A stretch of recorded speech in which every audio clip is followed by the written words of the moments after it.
포드의 짐 팔리 CEO 인터뷰는 더 수위가 강합니다. 네. 리비안의 도움이 필요하다고 그닥 생각하지 않는다.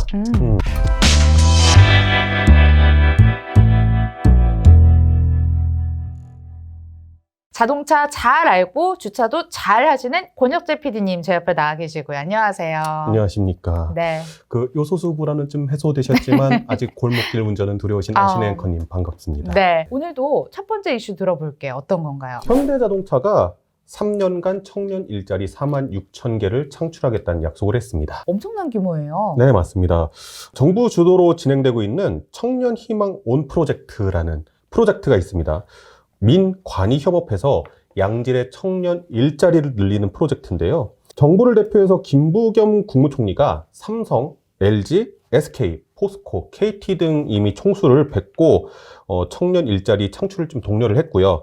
그 결과 총 13만 3천 개의 일자리를 만들었습니다. 현대자동차는 6번째 회사였고요. 4만 6천 개의 일자리를 창출하겠다고 해서 모든 기업 중에서 제일 많은 일자리를 창출한 기업이 되었습니다. 이에 대해서 정의선 현대차 회장이 기업으로서 사업을 많이 번창시켜서 더 많은 일자리를 만들고 그 일자리에 청년들이 재능을 발휘할 수 있도록 하는 것이 기업의 의무다라고 그렇게 얘기를 했습니다. 청년 입장에서 생각을 해보면 너무 감사하죠. 무조건 찬성이죠. 취준 생활 해보셨잖아요. 아, 그럼요. 정말 저도 눈물 나는 취준 생활을 했기 때문에 청년 입장에서는 한 자리라도 굉장히 중요할 것 같은데 현대자동차 입장에서 생각을 해보면 지금 가뜩이나 투자해야 될 것도 많고 그쵸. 뭐 지분 늘려야 되는 것도 많고 하는데 인력 고용에 돈을 쓰겠다? 이게 잘한 선택인지는 좀 두고 봐야 될 것 같긴 해요. 현대차 그룹이 이 자리에서 3년간 채용 계획을 보여줬는데 발표를 했는데 상당히 디테일한 편입니다.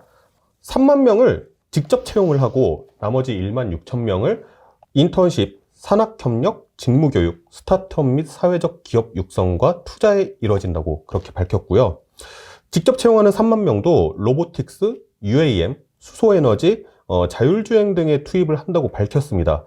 구체적으로 계획한 것을 봐서는 분명 채용의 의지가 있다는 것을 알 수 있습니다. 지금 자동차 시장이 하나부터 열까지 상당히 급진적으로 변하고 있잖아요. 내연기관이 전부 전동화 모델로 가고 있고 자율주행도 점점 더 고차원적인 기술로 향해서 가고 있고요.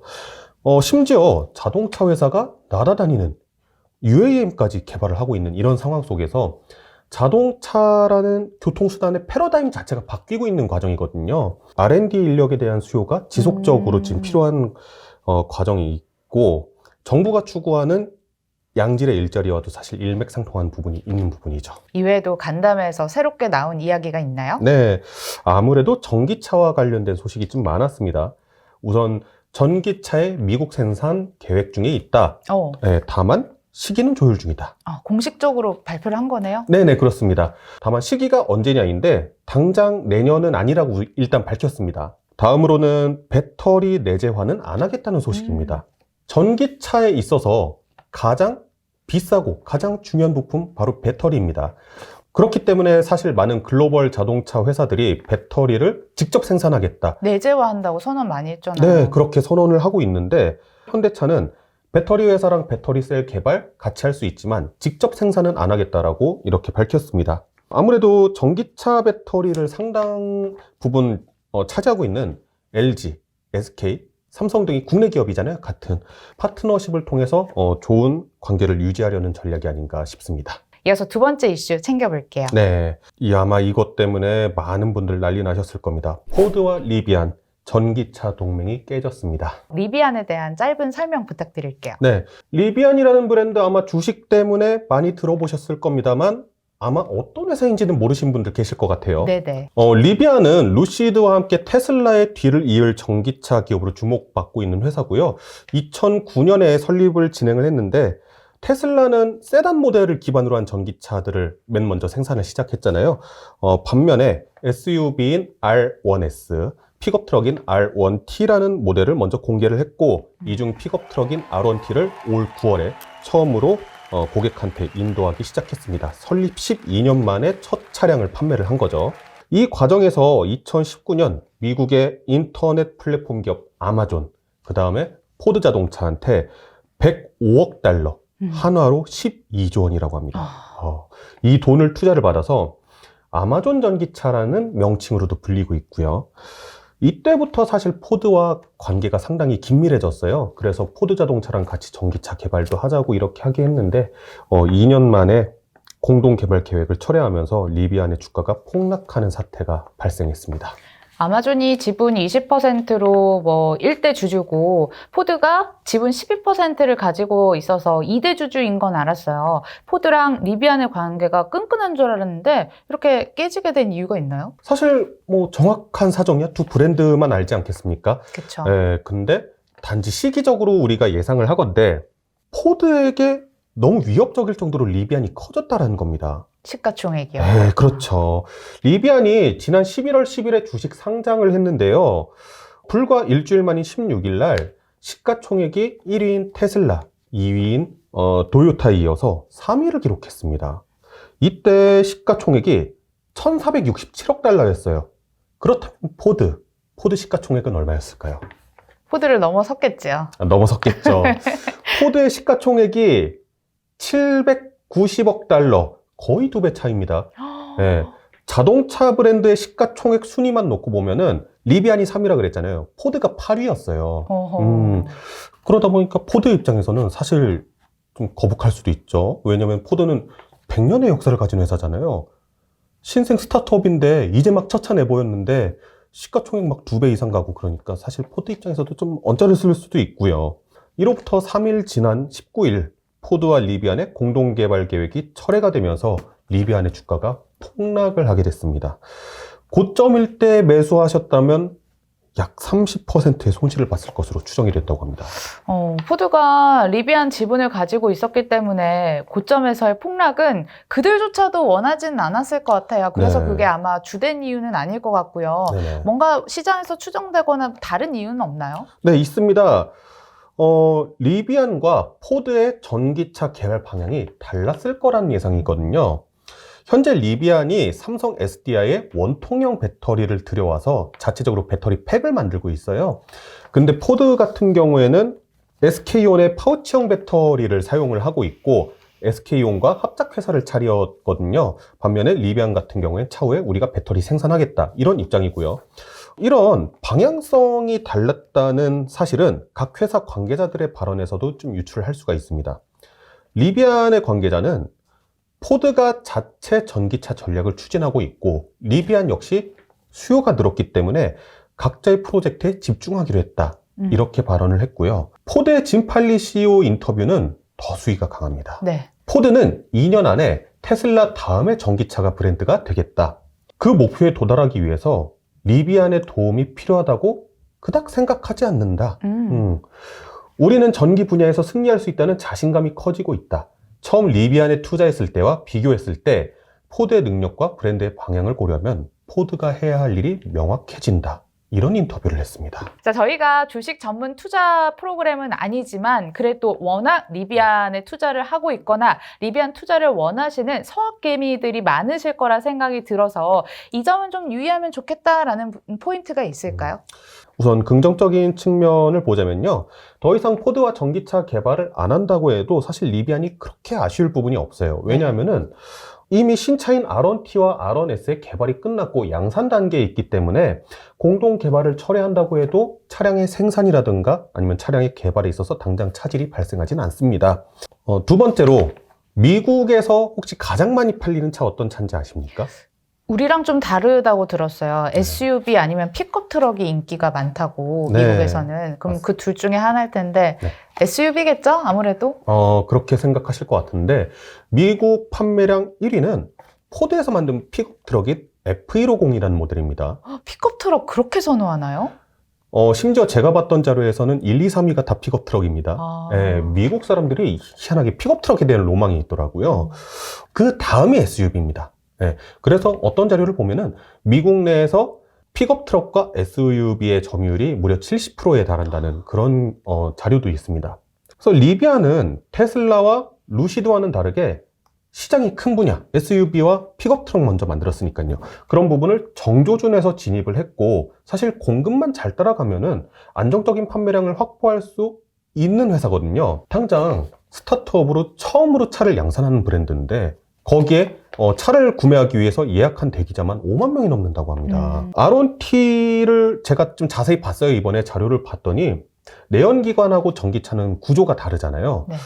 이 구조를 상당히 100% 활용해서 패키징이 상당히 매력적인 자동차입니다. 뭐 예를 들어서 차 가운데서요, 싱크대가 튀어나와요. 인덕션도 있고 개수대도 있어요. 이게 캠핑 옵션입니다. 야, 그리고 화물칸 아래랑 그 다음에 일반적으로 엔진이 들어가 있는 보닛 아래 대형 화물 공간이 있다든지 네 바퀴에 각자 모터가 달려 있어가지고 비포장도로 있잖아요. 거기선 차가 360도로 회전을 합니다. 야, 네. 로봇이네요. 네, 그렇기 때문에 상당히 매력 있는 자동차인 건 분명하거든요. 장점을 말씀드렸으니까 이제 부정적인 부분 한번 말씀드려 볼게요. 제가 아까 전에 미국에서 판매 1위 차량이 뭐라고 말씀드렸죠? 픽업 트럭, 픽업 트럭. 그 중에서도 뭐라고 말씀드렸죠? 자찌렌. 한 번씩 이렇게 체크를 해야 되겠어요. 아, 예. 네. 포드 F150이라는 픽업 트럭인데, 죄송합니다. 네. 내년에 이 차 전동화 모델이 데뷔를 합니다. 픽업 트럭의 전기차 모델이요? 네. 그러니까 리비안 아론티도 픽업 전기 트럭이잖아요. 경쟁자가, 그것도 엄청 막강한 경쟁자가 생긴 거네요. 심지어 반값입니다. 아유, 분발해야겠는데요. 네. 리비안의 사전 계약 물량이 5만 대가 넘는다고 말씀드렸죠. 포드 F150의 전동화 모델인 F150 라이트닝 사전 계약 대수가 20만 대 가깝다고 합니다. 반값에 네. 4배나 사전 물량이 많다. 네. 그리고 이 외에도 상당히 요란스럽게 등장했었던 우리 테슬라의 사이버 트럭 기억하시나요? 네네. 드디어 내년에 나오니까. 네, 내년에 나올 예정이고, 그 다음에 GM에서 험머의 부활로 상당히 많은 기대를 끌고 있는 GM 험머 EV 픽업 트럭도 내년 출시 예정입니다. 리비안의 아론티가 사실 최초의 전기 픽업 트럭이라는 타이틀은 갖고 있거든요. 그럼 이 타이틀, 선점 효과를 누리기 위해서는 생산을 빨리 해가지고 많이 만들어서 이렇게 판매를 하면은 사실 선점을 할 수 있는 거잖아요. 근데 첫 인도가 시작된 지난 9월 이후에 5주간 하루 평균 1.5대밖에 생산을 못했습니다. 현대 아이오닉 5 같은 전기차죠. 네. 이 차의 월 생산 물량이 4,000대가 목표예요. 네. 그러면은 130대를 생산하겠다는 얘기거든요. 네. 그러면 근데 사실 거의 그 정도로 생산이 되고 있어요. 지금 네. 차량용 반도체도 부족한 상황에서 그래도 하루에 130대. 130대를 생산을 하고 있는데 네. 우리의 그 리비안의 아론티는 1.5대. 1.5대. 아이고. 네. 그래서 이제 겨우 180대 생산했습니다. 네. 연말까지 아론티 1200대, 아론S 25대를 생산하겠다고 하는데 이 계획대로 될지가 상당히 미지수입니다. 처음으로 차를 만들어 보잖아요. 초기 생산 물량이고 그렇기 때문에 이 차에 어떤 오류가 발생할지 데이터가 없습니다. 그렇기 때문에 그것에 대한 좀 리스크도 있는 편이고요. 참고로 리비안 화재랑 관련된 이슈가 있습니다. 개인 투자자들은 리비안 같은 종목의 주식은 변동성이 극심할 수 있으니까 조심하시기 바라겠고요. 그래도 정말 나는 리비안을 사야겠다 싶으신 분들은 몰빵은 위험합니다. 분할 매수라든지 여러 방법을 통해서 조심스럽게 접근하는 방법까지 한번 고민해 보시길 바랄게요. 자, 이어서 마지막 이슈 남았네요. 어떤 건가요? 현대차와 롯데 UAM 사업향에 박차 가한다 준비해 왔습니다. UAM이 뭔지부터 설명 부탁드릴게요. 네. 도심 항공교통수단을 이야기를 합니다. 이미 육로상의 자동차들이 포화 상태라고 생각을 하는 거예요. 그렇기 때문에 육상 이동이 아니라 하늘길을 바라보게 되는 거죠. 현대차와 롯데가 각각 어떤 일을 진행을 하고 있나요? 네. 우선 현대차는 인천국제공항공사, 현대건설, KT, 대한항공 등과 업무 협약을 맺고 UAM 상용화를 위한 각자의 분야의 협력을 진행하기로 했습니다. 그리고 공교롭게도 진짜 같은 날이죠. 16일 롯데는 UAM 사업 진출을 선언을 했습니다. 비행체를 개발하는 미국의 스카이웍스 에어로노틱스라는 회사와 그다음에 배터리 모듈을 개발하는 미국의 모비우스 에너지라는 회사, 그다음에 한국의 민트에어, 인천시, 그다음에 항공우주산학융합원 등과 같이 사업을 진행합니다. 현대차는 2025년 상용화를 목표로 하고 있고요. 롯데는 2024년 인천공항에서 잠실까지 UAM 운행하는 것을 목표로 하고 있습니다. 현대차는 모빌리티 사업을 원래 하고 있었기 때문에 그냥 응용 심화 버전으로 뭔가를 더 플러스 알파를 시키려나 보다라고 이해가 되는데요. 롯데는 제가 아까 말씀드렸듯이 정말 좀 의외였어요. 네. 그래서 롯데 하면 유통 강자가 생각이 나서 네네. 혹시 또 접목을 해보자면 롯데 UAM 타면 롯데 껌을 주거나 아니면 롯데리아를 주는 건가 기내식으로 뭐 이런 생각도 좀 하게 되고요. 네, 저도 이게 사실 롯데 모빌리티랑 전혀 상관이 없잖아요. 네. 그렇기 때문에 이게 대체 왜 UAM 사업에 뛰어들지 하고 좀 궁금해했는데 기사를 보니까 이유가 명확하더라고요. 모빌리티 플랫폼을 활용해서 인천공항에서 서울 도심까지 일단 이동, 그 다음에 숙박, 쇼핑, 관광의 통합 서비스를 제공한다는 내용인데요. 롯데 호텔, 롯데월드, 롯데백화점 다 어디에 있나요? 잠실에 있잖아요. 네, 잠실에 있잖아요. 네. 그러니까 인천공항에서 잠실까지 교통만 해결되면은 외국인들이 많이 유입이 될 거다. 와. 네, 그런 판단이 있었던 것 같아요. 피디님, 근데 제가 놀라운 걸 좀 발견을 했어요. 네네. 보니까요, 한 팀으로 움직인달까요? 봐봐요. 현대차는 인천국제공항공사, 현대건설, KT, 대한항공이랑 움직인다 그랬죠. 네. 근데 롯데는 미국의 스카이웍스 에어로노틱스, 모비우스 에너지, 민트에어 인천시 등등과 이렇게 뭉쳐서 활동하는 것 같은데 네. 팀으로 움직이는 이유가 있습니까? 육로로 다니는 자동차와 다르게 하늘길이 상당히 복잡합니다.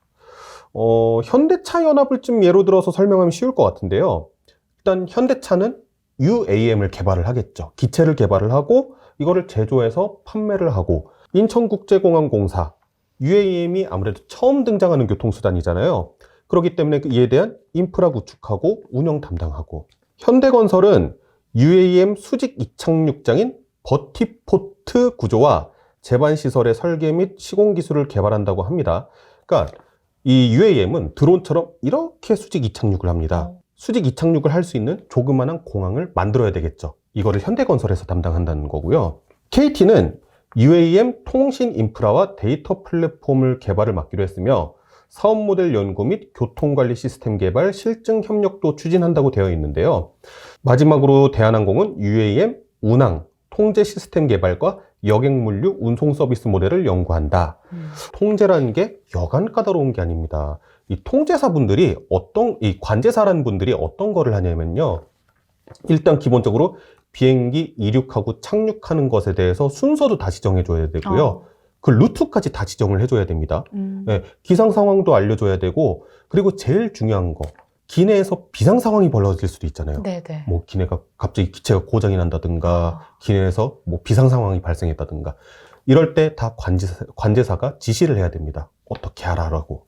그런 중요한 역할을 맡게 된 게 대한항공이라고 보시면 될 것 같습니다. 흥미롭네요. 공상과학 어디쯤이라고 생각했던 게 구체적으로 현실로 이루어지고 있긴 한데, 이게 아까 현대차 진영이 2025년 밝혔고 롯데 네. 진영이 2024년 밝혔잖아요. 네네. 생각해보면 정말 머지 않은 날이거든요. 네. 이게 가능한 날짜인가요? 사실 UAM 상용화를 2025년으로 보고 있길래 저도 이거 너무 성급한 거 아닌가? 좀 그렇게 생각을 했습니다. 네, 이렇게까지 다양한 기업들이 되게 체계적으로 움직이는 걸 보니까 상용화 자체는 굳이 2025년이 아니더라도 상당히 근시일 내에 하겠다, 그런 생각이 듭니다. 또한 이제 많은 신기술이 집약되어 있는 최초의 대중교통인 거잖아요. 그러다 보니 탑승 비용이 너무 비싼 거 아닐까? 진짜 너무 비쌀 것 같아요. 네, 그런 생각을 했었는데 현대차가 상당히 발빠르게 방안을 마련을 했더라고요. 기존 택시 요금보다 20%에서 30% 정도밖에 안 높다고 합니다. 잠깐만요. 네. 지금 서울 기본 택시 요금이 3,800원이거든요. 네네. 여기서 20%, 30% 비싸면 한 4, 5천 원 정도 수준인 건데 그 정도면 저는 타겠어요. 네. 우려되는 부분은 그럼에도 불구하고 있어요. 뭘까요? 우선 UAM이 대중교통으로서 존재 가치가 있기 위해서는 접근성이 좋아야 되겠죠. 네. 혹시 한강에서 수상 택시 운영하는 거 알고 계시나요? 네, 알고 있습니다. 네. 근데 누구 타나요? 아유, 본 적이 없어요, 저는. 네. 지난해 출퇴근하기 위해서 수상 택시를 타신 분이 30명 조금 넘는다고 합니다. 네. 근데 이게 실패한 이유 중에 하나가 타 대중교통하고 환승 안 되고, 그 다음에 이 보트에서 내려서도 다른 대중교통을 타기가 너무 어려운 거예요. UAM 역시 마찬가지인 게 아까 전에 수직 이착륙장 필요하다고 말씀드렸잖아요. 별도의 버티포트라는 이착륙장이 필요하기 때문에 타 교통시설하고의 접근성이 조금 아무래도 떨어질 수밖에 없겠죠. 그리고 서울이 상당히 도심이 빽빽하잖아요. 그런 곳에 안전 문제 없는 버티포트를 지을 수 있을까? 사실 의문이긴 합니다. 네, 오늘도 말씀 잘 들었습니다. 그리고 저희 이슈가 서울 모빌리티 쇼에 참석을 합니다. 좀 신기술이라든지 신차 리뷰 많이 도와드릴 테니까 그럼 다음엔 저희 현장에서 인사를 드리는 걸로 할게요. 네네. 네, 오늘도 끝까지 시청해주신 여러분 고맙습니다.